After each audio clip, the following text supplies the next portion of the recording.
Oui, le dernier virage pour le mois d'octobre, ça passe vite. Du 19, on est aujourd'hui. Et quand je viens maintenant, une fois encore à parcourir les quotidiens dans la parution du jour pour nous, il nous dira ce qu'il a sous les mains et de quoi ça retourne en termes d'actualité. Monsieur Olivier, maintenant, bonjour. Bonjour Létodji, bonjour également à nos amis téléspectateurs. Alors on démarre cette semaine avec quel fait d'actualité? Oui, les 15 milliards débloqués par le gouvernement en talon pour les travailleurs ou apurement donc des dettes du régime Boni Yayi. Pourquoi avoir attendu 4 ans et demi avant donc de poser un pareil acte alors qu'on sait qu'au premier conseil des ministres déjà, alors que la caisse était quand même rouge selon les premières déclarations également. À l'époque, 40 milliards ont été débloqués pour Sodeco. Ça, ce n'est pas moi, c'est beaucoup d'internautes qui ont posé cette question-là sur la page Facebook du chef de l'État. Pendant que vous devez de l'argent également à la République, vous vous êtes permis donc de rénover à des milliards de francs CFA le palais de la présidence, alors que les citoyens n'arrivent même pas à avoir 500 francs CFA dans la journée. C'est autant donc de préoccupations soulevées par les uns et les autres. Et si le régime a autant travaillé, pourquoi aujourd'hui communiquer autour donc d'une pareille somme dérisoire à la limite, alors que le droit de grève est arraché donc aux fonctionnaires? C'est donc autant de sujets à évoquer à la une de beaucoup de canards ce matin. Donc le chef de l'État a parlé, Yayi Boni a répliqué. Komi Koutié se propose donc d'apporter des sons de cloche également.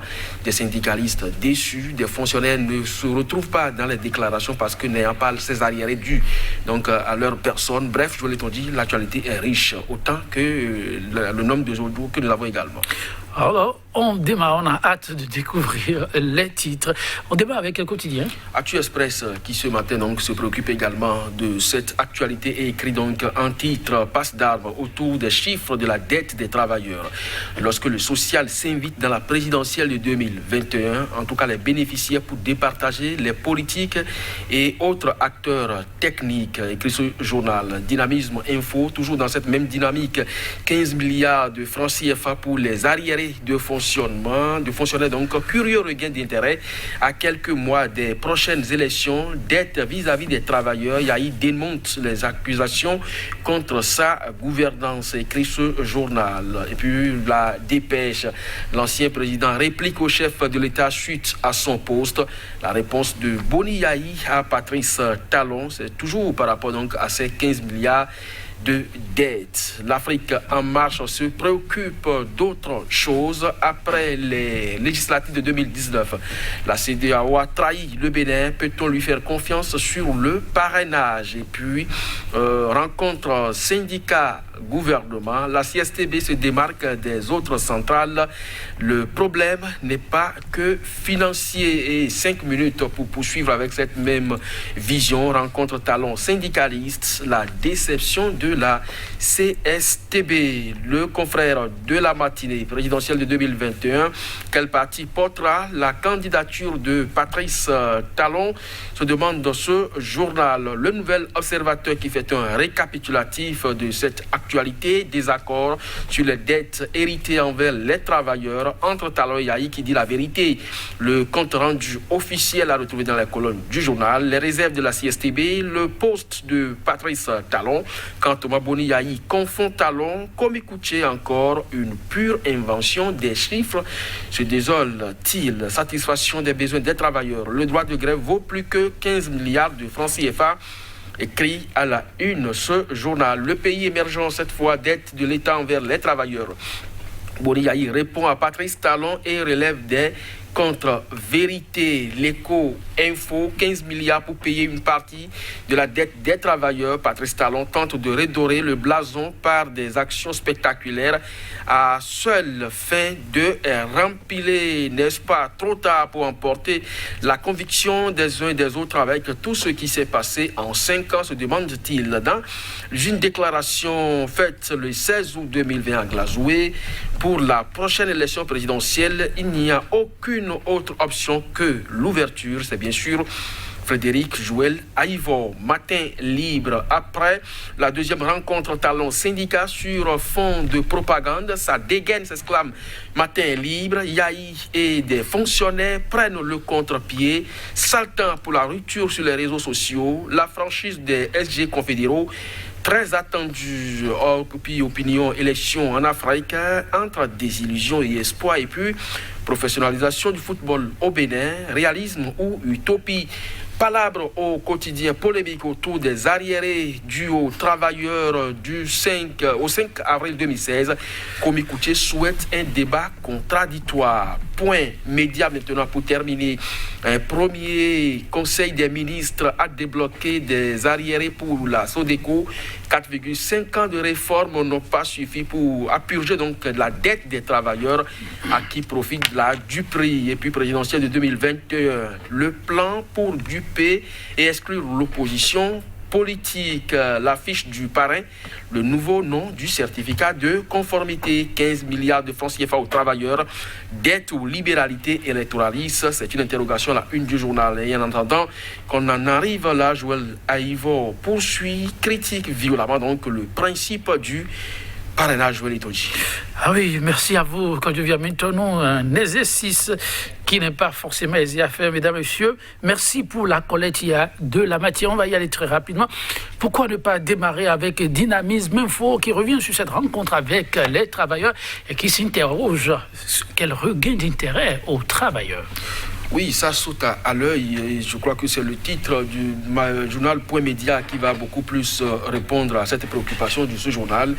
Si on se réfère donc à ce titre, effectivement, un premier conseil des ministres déjà a débloqué des arriérés de 4 milliards du moins à Sodeco, une société donc dont vous connaissez déjà le propriétaire en son temps. Alors, si déjà une entreprise au premier conseil des ministres a pu bénéficier de cette libéralité de la part donc de l'exécutif, et qu'on apprend également que dans la foulée, jusqu'à ce jour, on ne sait pas combien gagnent les ministres de la République et même le chef de l'État, alors que la Constitution et même la Cour constitutionnelle avait enjoint donc les autorités à faire donc la lumière à ce niveau-là. Et qu'on sait très bien que le palais de la présidence également a été rénové à des milliards de francs CFA et que c'est pratiquement à la fin de son mandat que le chef de l'État annonce 15 milliards de dettes aujourd'hui dues aux fonctionnaires donc, qui seront débloqués pour ces agents de l'État.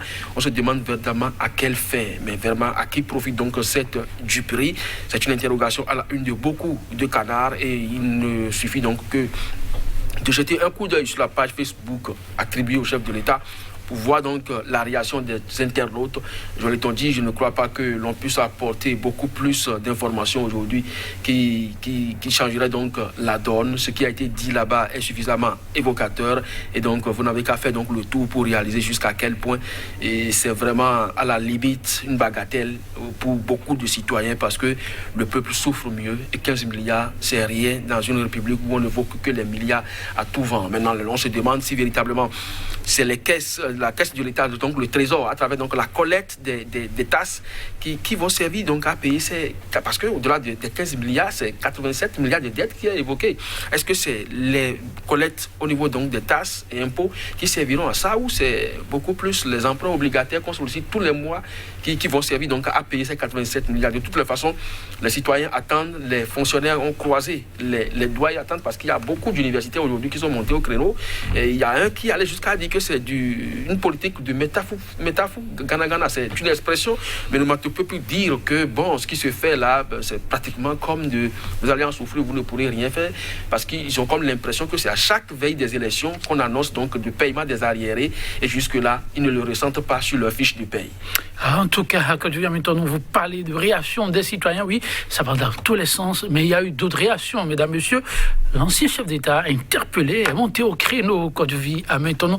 Le nouvel observateur dresse une liste non moins exhaustive sur la question. Oui, tout à fait. Il y a le compte rendu officiel donc, du gouvernement. Il y a la réaction de la CSTB, une confédération aussi qui a participé à ces assises-là et qui a estimé d'une manière ou d'une autre qu'on aurait pu les aviser un peu plus tôt, histoire donc de préparer cette rencontre-là avec le chef de l'État. Mais c'est à 24 heures de la rencontre qu'on envoie donc l'ordre du jour. Donc ils n'ont pas pu prendre langue avec la base. Mais Yahi Boni, effectivement, aurait donc réagi et répondu donc au chef de l'État. Et le journal Le Nouvel Observateur que vous avez évoqué, il écrit que Yahi Boni confond donc talon parce qu'il se demande comment son gouvernement a pu laisser une pareille ardoise, lui qui a été généreux envers les travailleurs, qui, rappelez-vous, l'expression titrisation des dettes ici, on a donc émis des titres pour pouvoir donc apurer les arriérés de dettes, et c'est 180 milliards de francs CFA, cela se chiffrait, mais aujourd'hui on dit que Yahi Boni a laissé donc une pareille ardoise, 87 milliards de francs CFA,